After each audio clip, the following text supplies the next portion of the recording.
作为 C 时代中的老人，哈利波特和怪奇物语这两部现象级 IP 恰好在我们这代人的成长轨迹中折射出两种截然不同的时代情绪。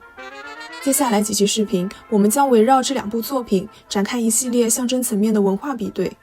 本期我们先从大的时代背景聊起。赛博花园，这里是于适，以前感谢您的关注和支持。在千禧年初的文化语境里，哈利波特的结构是一部典型的 Bildungsroman， 它预设了一个稳定、完整且道德坐标分明的世界。这里的体制是可信赖的，善恶是二元的，成长则是一条确认的线性道路。但哈利波特的精神核心其实并不只是魔法，更是探讨有关死亡的主题。J.K. 罗琳曾在采访中提到，在构思哈利波特6个月的时候，他的母亲就因病去世。于是我们看到很多经典元素，比如厄里斯魔镜里的执念、抑郁症具象化的摄魂怪、复活时引发的遗憾，本质上都围绕着失去展开。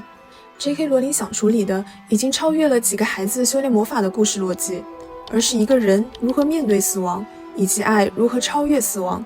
也正因如此，哈利波特虽然不断书写生死别离，但它的底色是乐观的。 But even though we've got a fight ahead of us, we've got one thing that Voldemort doesn't have. Yeah?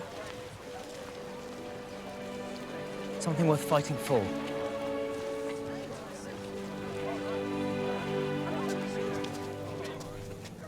还有一个很有趣的设置，哈利波特几乎从未给观众留下过麻瓜视角，甚至罗琳笔下的麻瓜都是愚蠢、傲慢、自私的旧中产阶级形象。当然了，如果你退一付一家，那当我没说。所以在持续20多年的全球讨论里，我们不考虑自己到底是麻瓜还是魔法师，而是直接跳到了我会被分到哪个学院。这背后兜售的其实是一种时代性的确信，你是特别的，你不会一直碌碌无为。只要你努力且坚守正义，就能够与既有的秩序达成和解，获得你想要的一切。这也恰恰是经济上行时期传递给一整代人的情绪暗示。然而，当我们步入流媒体与算法全面扩张的后现代社会，便开始解构这种宏大叙事。怪奇物语之所以能在今天引发如此强烈的共鸣，实际上是一类典型的 hauntology。这是由法国哲学家德里达提出，后经 Mark Fisher 用于文化批判的鬼魅学式文化症候。此概念描述的是未能实现的未来在当下的回响。当进步的叙事失效，人们被迫在过去的文化残骸中寻找意义，这便是幽灵的持续在场。怪奇物语将背景设定在80年代，并密集地调用那个时代的文化符号。这其中有达菲兄弟自己的回忆取向，也符合冷战时期阴谋论盛行、超自然现象、秘密实验等基础设定。他借80年代的文化符号去逃离一个已经失去未来感的当下。即便我们这代人从未经历过那个时期，但也能真切通感那种怀旧的氛围。接下来，我们通过4个维度比较两个时代情绪的转换。第一个最直观的入口就是传播媒介。实体出版黄金年代的《哈利波特》提供的是一种长线参与，你按年等待新书，再等上1-2年看到电影，这个漫长的时间跨度本身就构成了一种集体仪式。在这样的节奏里，霍格沃兹自然沉淀为一个完整封闭、边界分明的自治世界。到了怪奇物语这里，媒介完全变了，流媒体追求的不是沉浸和完整性，而是即时性的情绪反馈。王菲一次性放出整季，观众迅速刷完，迅速在社交媒体上参与讨论，且网络上的评价甚至可能直接影响后续季度的立项和走向。于是它的叙事逻辑也变了，不再是一个需要仔细维护的自治世界，而更像是一堆能够快速调动情绪的提点。这本身就暗示了当代人已经不再需要从完整的宏大世界里寻找意义，而是需要从碎片中迅速获得转瞬即逝的共鸣。这种媒介变化同时对应了背后大众心理的转向，简单来说，就是从对未来的期冀变成了用怀旧抵抗焦虑。哈利波特相信既有秩序可以被修复，伏地魔是一个从外部入侵的威胁，只要打败他，魔法世界就能恢复如初。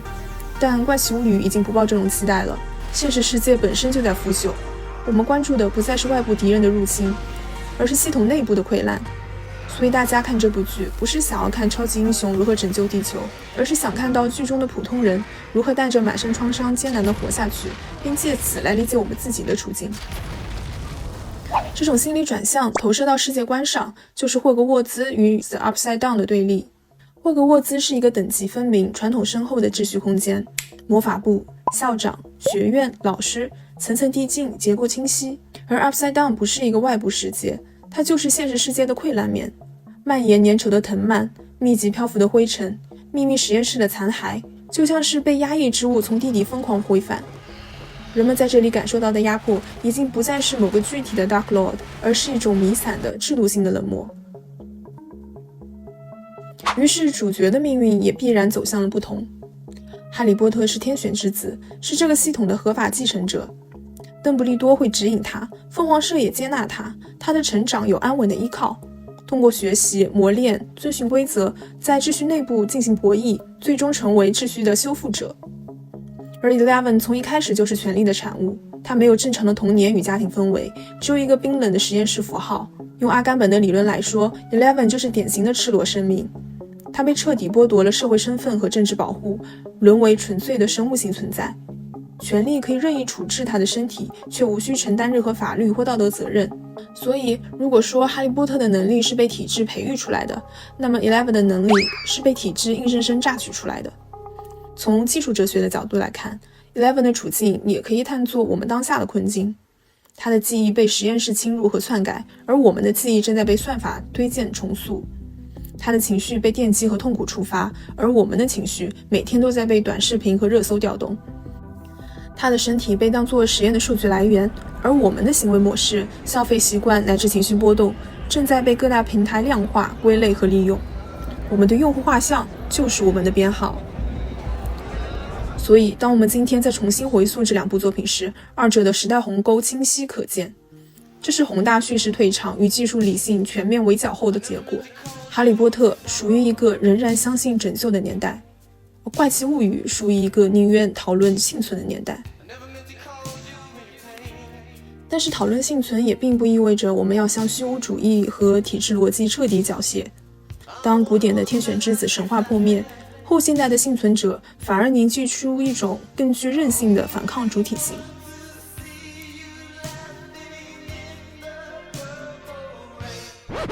下一期我们将深入两部作品的黑暗核心，去解读终极反派的形象更迭。这里是于是赛博花园，感谢你的关注，敬请不要期待。